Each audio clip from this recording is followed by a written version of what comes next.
नमस्कार, online maths class में आपका स्वागत है।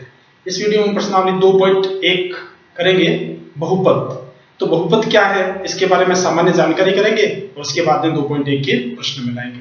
तो देखिए, हमने बहुत सारे बीजीय व्यंजकों के बारे में पढ़ा है, जैसे x square 2x plus 1, x square plus 3x plus 2, x cube plus 2x square plus 3x plus 4। ऐसे कई बीजीय व्यंजकों के बारे में हमने पढ़ा है। इन्हीं बीजीय व्यंजकों को बहुपद कहते हैं। अब इसमें विशेष क्या रहता है? तो विशेष ये है कि बहुपद में जो चर की घात है वो पूर्ण संख्या होनी चाहिए। पूर्ण संख्या नहीं, 0, 1, 2, 3 ये होती है। क्या नहीं हो सकती? तो इसकी घात जो है, इसकी घात धनात्मक मान नहीं हो सकता। हम ऐसा नहीं कह सकते x की घात -2, फिर ये बहुपद नहीं होगा। या फिर भिन्न में हो, जैसे x की घात 1/2, 2t की घात 1/5, ये बहुपद नहीं होंगे। हम ऐसा कहते थे रूट x का मतलब ये हुआ x की घात 1/2, तो ये बहुपद नहीं है। इनको बहुपद नहीं कहेंगे। बहुपद होने के लिए पूर्ण संख्या होनी चाहिए, तो इसको हम बहुपद कहेंगे। तो बहुपद में कुछ जो सामान्य बातें जो हमारे काम में आएगी उसकी हम चर्चा कर लेते हैं। अब जिन शब्दावली का उपयोग होगा इसमें, उसमें एक तो है चर संख्या या चर राशि कह सकते हैं। तो चर राशि क्या होगी?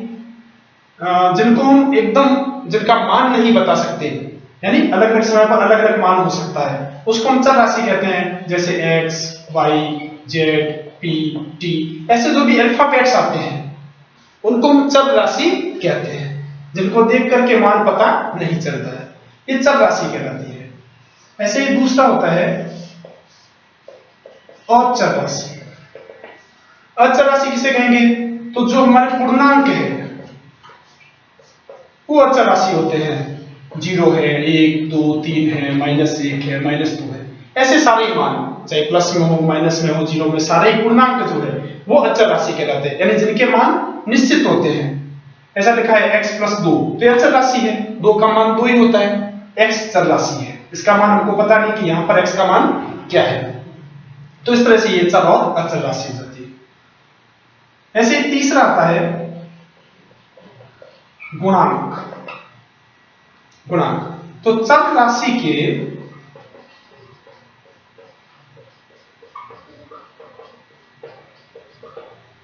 के गुणा में जो अंक होता है उसको हम गुणांक कहते हैं। जैसे 2x², तो x² का गुणांक यहां पर 2 हो जाएगा। 3x, तो x का गुणांक यहां पर 3 हो गया। 4t², तो t² का गुणांक यहां पर 4 हो गया। तो जो गुणा में हो चर राशि के, वो उसका गुणांक कहलाता है। ऐसे आता है पद, बहुपद के पद। तो जो प्लस माइनस द्वारा जो जुड़े हुए होते हैं, प्लस माइनस से जुड़े हुए खंड हैं, वो उसके पद कहलाते हैं। जैसे देखिए, अब इसमें होता है एक पति। तो मैंने कहा 3x, 2x², 5t, 4y³। तो ये क्या है? एक पद है केवल, इसमें कहीं पर भी प्लस माइनस नहीं लिखा हुआ है, गुणा का चिन्ह नहीं है, तो ये सब क्या है? एक एक पद है, एक पद है। ऐसे होता है द्विपदी। मैंने कहा 2x + 4, अब यहां पर 2 पद हो गए, प्लस के द्वारा 2 खंड जुड़े हुए, 2x और 4, तो ये हो गए 2 पद। 3x² + 5 हो गया 2 पद।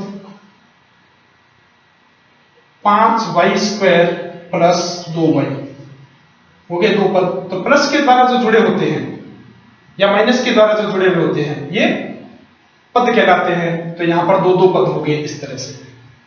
ऐसे ही होता है त्रिपदी।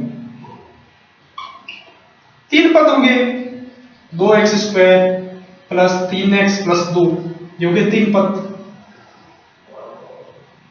3x³ plus 2x² plus 4x। तो इसमें तीन पद होते हैं, प्लस या माइनस। अब यहाँ पर माइनस भी हो सकता है, माइनस। तो इस तरह से तीन पद हो जाते हैं। तो पद के आधार पर, पद क्या होते हैं, जो प्लस माइनस से जो खंड जुड़े हुए होते हैं उनको पद कहते हैं। एक पदी भी होते हैं बहुपद, द्विपदी भी होते हैं बहुपद इस तरह से, और त्रिपदी बहुपद होते हैं इस तरह से। तो हमको थोड़ा सा ध्यान रखना है। कई बार ऐसा प्रश्न देकर पूछ लेते हैं कि बताइए इसमें से एक पदी कौन सा है, द्विपदी कौन सा है, त्रिपदी कौन सा है। ऐसे कोई प्रश्न पूछ लेते हैं, हमको ध्यान में रहना चाहिए। अब नेक्स्ट आता है बहुपद की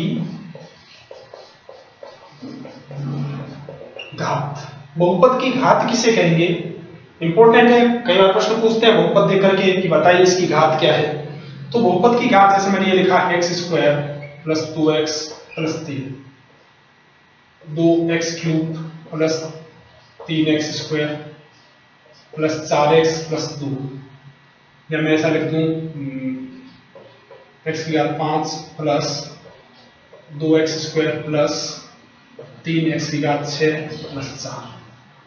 तो इस बहुपद में जो चर राशि है उसकी जो अधिकतम घात है वही बहुपद की घात कहलाएगी। जैसे इसमें घात हो गई 2, इसमें अधिकतम क्या है 3, तो हो जाएगी घात 3।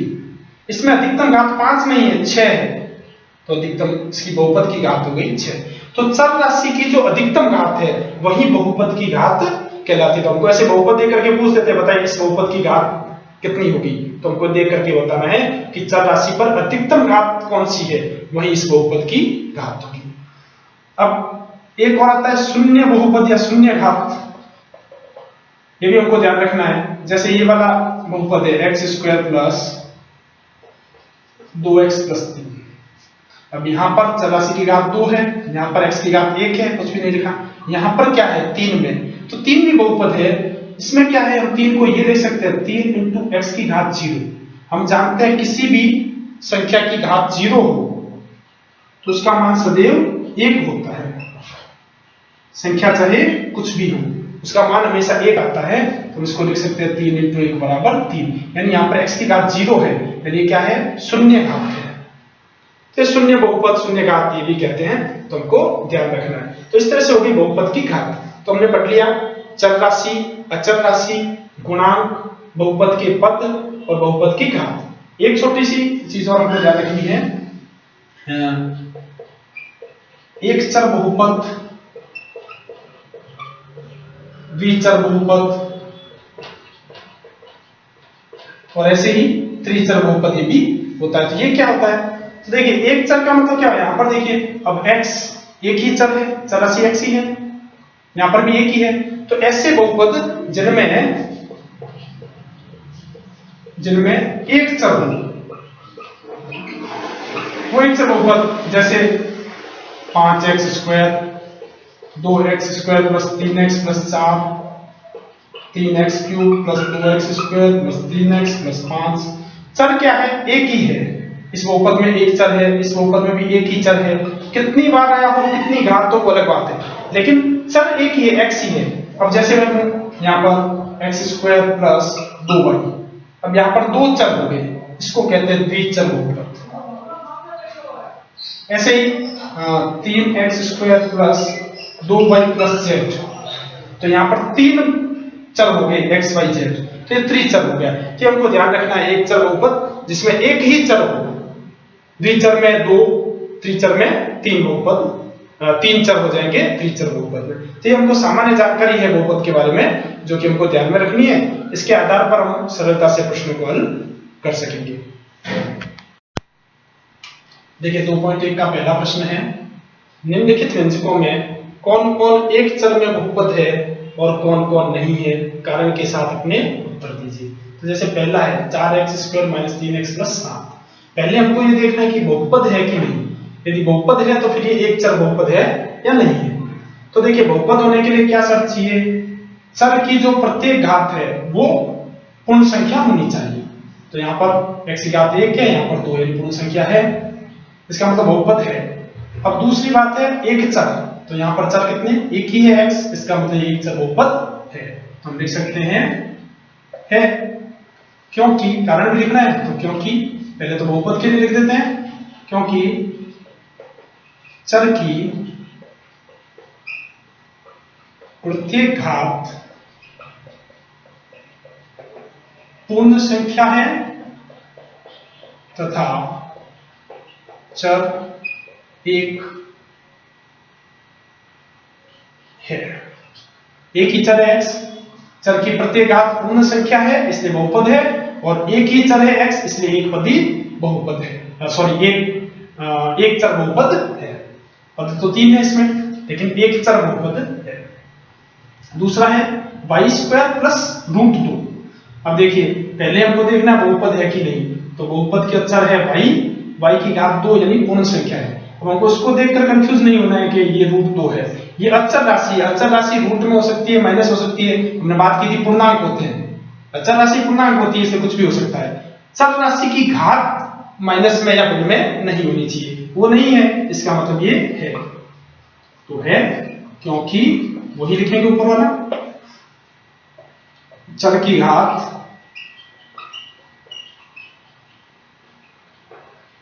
पूर्ण संख्या है तथा एक चर। अब इसमें y एक ही चर है तो हमने लिख दिया है, ये एक चर बहुपद है क्योंकि चर की घात पूर्ण संख्या है तथा एक चर y है। तीसरा देखते हैं 3 root T plus T root 2। अब देखिए ये बहुपद है कि नहीं है, तो यहां पर तो t की घात 1 है, लेकिन यहां पर t की घात क्या है, रूट टी। रूट टी का मतलब हो गया t की घात 1/2। तो हमने बात की थी कि चर की घात जो है वो ऐसी नहीं होनी चाहिए, रूट में भिन्न में ये नहीं हो। तो इसका मतलब क्या है, ये बहुपद नहीं है, बहुपद नहीं है क्योंकि चर की घात पूर्ण संख्या नहीं है। अब जब बहुपद ही नहीं है तो एक चर दो चर की कोई बात ही नहीं है। बहुपद क्यों नहीं है, क्योंकि यहां पर इसकी घात पूर्ण संख्या नहीं है, और बहुपद की ये शर्त है कि उसकी घात हमेशा, चर की घात हमेशा पूर्ण संख्या होनी चाहिए। ठीक है, इस तरह से तीसरा हो जाएगा। चौथा देखते हैं y प्लस 2/y। अब 2/y का मतलब क्या होगा, हम यदि y को ऊपर लाएंगे तो y की घात -1 हो जाएगी, यानी कि क्या होगा, ये ऋणात्मक मान हो गया जो कि नहीं होना चाहिए। इसका मतलब क्या है, ये बहुपद नहीं है क्योंकि चर की घात पूर्ण संख्या नहीं है। बस ये हमको ध्यान में रखना है, बहुपद तभी होगा जब चर की प्रत्येक घात पूर्ण संख्या होगी। नहीं है, माइनस में, भिन्न में, तो फिर वो बहुपद नहीं है।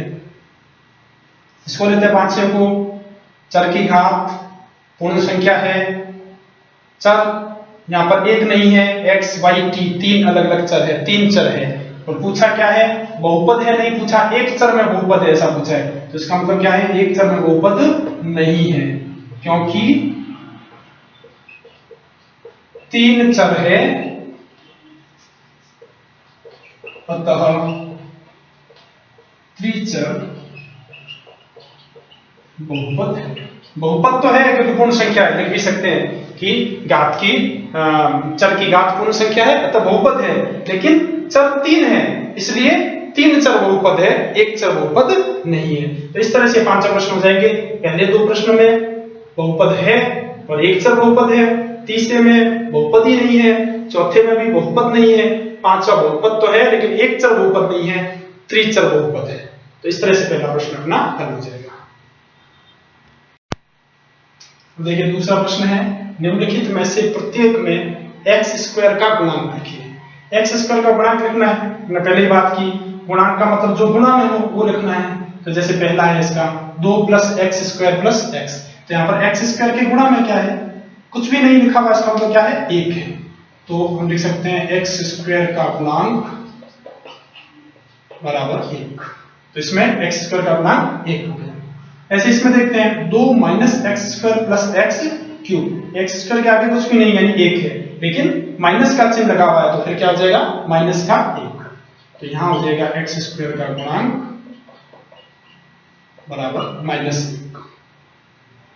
तीसरा देखते हैं पाई बट्टा 2 एक्स स्क्वायर प्लस एक्स, यानी एक्स स्क्वायर का गुणांक क्या हो गया पाई बट्टा 2, तो हम लिख देंगे एक्स स्क्वायर का गुणांक बराबर पाई बट्टा 2। अब इसमें है चौथे में √2x - 1।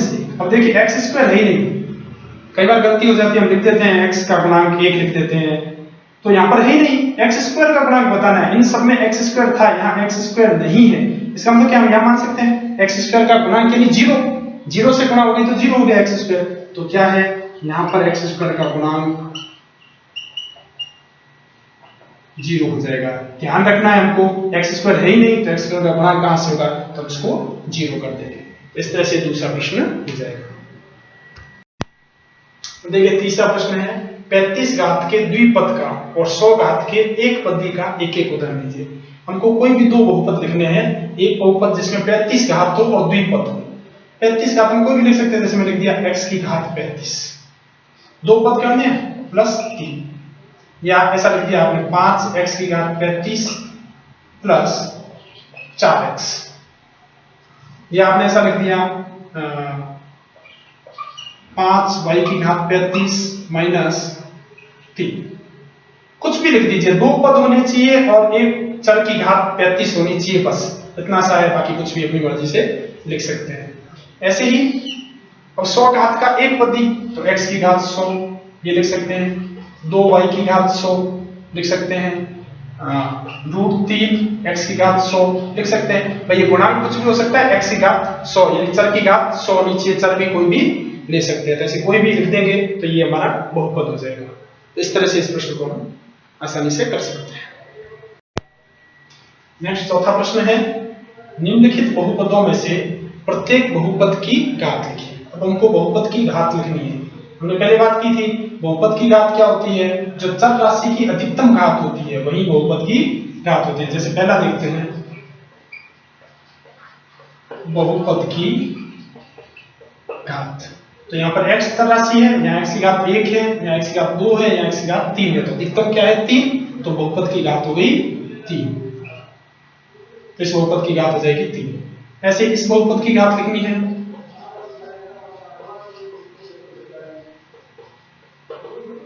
तो यहाँ पर एक ही चर राशि है y और y की घात है 2, तो बहुपद की घात हो जाएगी 2।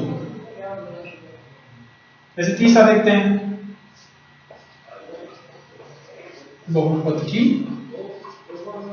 घात, यहाँ पर एक चर राशि t और t की घात है 1, 5 इसका गुणांक है, इसकी घात 1 है, तो इसकी बहुपद की घात भी हो जाएगी 1। चौथा देखते हैं 3, यहाँ पर चर कुछ भी नहीं लिखा हुआ, हम जानते हैं चर कुछ भी नहीं हो तो वहां पर क्या होता है, जैसे x माने तो x की घात 0, यानी चर की घात क्या है 0, इसलिए वहां हो गया 1 किससे गुणा होगी तो ये केवल हमारे पास में 3 बच गया है, तो इसका मतलब क्या हो गया बहुपद की घात, जहां चर राशि नहीं लिखी हो बहुपद की घात हो जाएगी 0। चर की घात 0 है, चर है नहीं इसमें, इसका मतलब बहुपद की घात भी 0 हो जाएगी। इस तरह से हम घात लिख सकते हैं। देखिए नेक्स्ट पांचवा प्रश्न है, बताइए कि निम्नलिखित बहुपदों में कौन कौन बहुपद रेखिक है, कौन कौन द्विघाती है और कौन कौन त्रिघाती है। तो जैसे पिछला प्रश्न किया वैसे घात देखनी है। हम जानते हैं रेखिक कौन सा होता है, जिसकी घात 1 हो, जिस बहुपद की घात 1 होगी उसको रेखिक कहते हैं, जिसकी 2 होगी द्विघाती और जिसकी 3 है वो त्रिघाती। तो जैसे देखिए हम पहला देखते हैं x² + x, इसकी घात कितनी होगी, इस चर की 1 और यहाँ पर 2, यानी बहुपद की घात क्या हो गई 2, तो इसको हम कह सकते हैं द्विघाती। ये वाला हो गया हमारा द्विघाती, क्योंकि बहुपद की घात 2 है, अधिकतम घात जो होती है चर की वही बहुपद की घात कहलाती है। इसमें देखते हैं तो यहाँ पर x की घात 1 है, यहाँ पर 3 है, तो बहुपद की घात हो जाएगी 3, यानी हम इसको कह सकते हैं त्रिघाती। बहुत सिंपल है, देखते हैं हमको पता चल जाएगा, जो अधिकतम घात तो वही बहुपद की घात है। अब यहाँ पर y की घात अधिकतम 2 है, तो बहुपद की घात 2 हो जाएगी, यानी ये हो जाएगा द्विघाती। चौथा है 1 + x, x की घात 1 है, जब घात 1 हो तो उसको कहते हैं रेखिक, तो ये हमारा हो जाएगा रेखिक बहुपद। ऐसे पांचवा है, यहाँ पर भी इसकी घात 1 है, यानी कि ये है रेखिक। यहाँ पर r की घात 2 है, यानी ये है द्विघाती। यहाँ पर x की घात 3 है, तो ये हो गया त्रिघाती।